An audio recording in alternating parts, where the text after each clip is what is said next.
Thank you. We'll keep an eye on Smoke today, who will lead this field of the green flag shortly.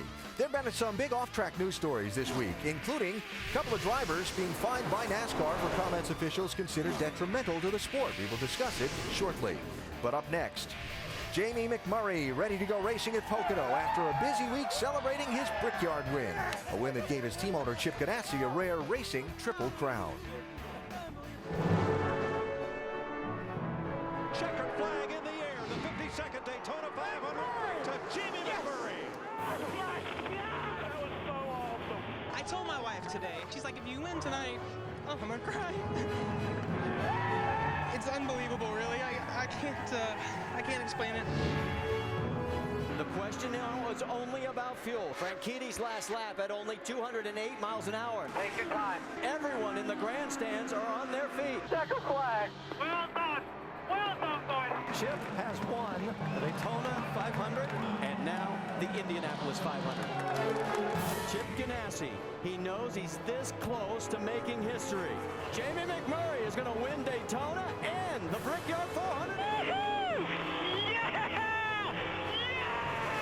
Chip Ganassi saying, pinch me. Is this real? Yes! Yes!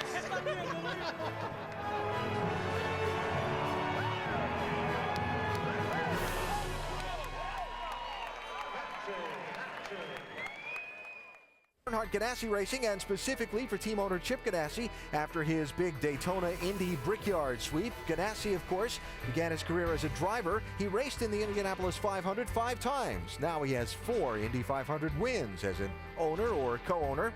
He's won the country's biggest sports car race, the Rolex 24 at Daytona, 3 straight times, and the 7th and 8th wins of his Sprint Cup effort were in this year's Daytona 500 and Brickyard 400. When you win the Daytona 500 or the Brickyard 400, there's a carryover effect, places to go, people to see, and things to do, and so it's been for Jamie McMurray this week after his big Indy victory last Saturday.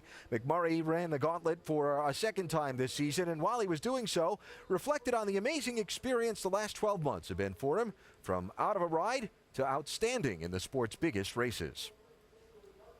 Honestly, it's been the best year of my life. Checkered flag in the air. Jamie McMurray. That was so awesome. Awesome job today, guys. Gonna kiss the bricks. Yes! I can't believe it. Oh, I don't believe it, Chip. 6 months ago, I never would have believed someone if they would have told me that I would have been able to accomplish what I have this year.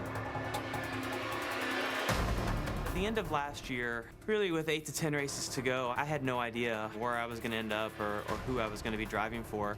It was the most stress that I've ever had to go through personally. I did know that there was really only one team that I thought was capable of competing at the top level, and that was Earnhardt Ganassi Racing.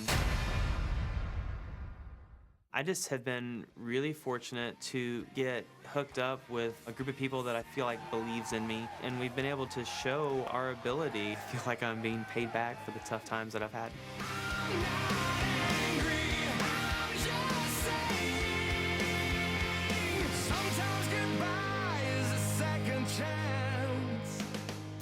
I had a goal set at the beginning of the season to go out and to win 2 races. Look at the run. McMurray get down that back straightaway. I was 100 feet from the start-finish line, and I realized that the 88 car didn't have enough of a run. I was not nervous at all. I was just playing defense because I was in the lead. The Daytona 500, McMurray will get it. Because of the way the circumstances have played out, where you might not have had a job 3 months ago, and now you've won this biggest race, it's overwhelming to be put in that position. Oh, I'm gonna cry. How about McMurray showing up at the big races? He just gets the job done. I got to appreciate the win at the Brickyard much more than I did the Daytona 500. Give Jamie McMurray the lead. He's going to do his job and bring it to Chip Ganassi. Once I got to the white flag, it was like the best 50 seconds of your life. He knows he's this close to making history. When I came off turn 4, I started screaming on the radio. Only 2 drivers have won the Daytona 500 and the Brickyard 400 in the same year. More than anything, you just never give up, and you always work hard, and the tough times are what make you appreciate the good times. What a difference a year can make. Look at these numbers comparing what McMurray accomplished all of last season versus through the first 20 races of this season. He's topped all of last year's numbers already, not to mention having those 2 big trophies in his possession. Only a couple of men on the planet can directly relate to how Jamie McMurray feels, having won the Daytona 500 and Brickyard 400 in the same season. One is Jimmy Johnson.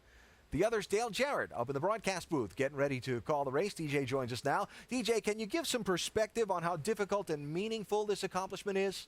Alan, I'll try. You know, I've tried to come up with the words since we started talking about this, but sometimes it is difficult. And as I've gotten out of the car and onto this side of the business, I think that I've grown to appreciate it even more, because you start looking at what people have accomplished and things that you've done. And it's something I'm very proud of. I know Jimmy and Jamie are too. So you look at it as everybody acknowledges those as our 2 biggest races of the season. You bring your best equipment against the best drivers, and whenever you can accomplish that, win at both of those in the same season, just says a lot about yourself, getting up for big races and for your race team. So it is a huge accomplishment. I think we're just now starting to see the potential that we all knew Jamie McMurray had. He's putting that to good use. So congratulations to him and his team. It's just a huge win for this race team. It's been a great season. I kind of know how Jamie feels too, that you've kind of been on the outside, you're looking in, then you don't know exactly what's going to happen, and then it all kind of falls right there for you. So congratulations to him again, but it is a huge accomplishment. And so hindsight is he'll really get to understand what it means years down the road. Yeah, exactly. All right, DJ, thanks. We look forward to hearing from you later on in the show. Okay.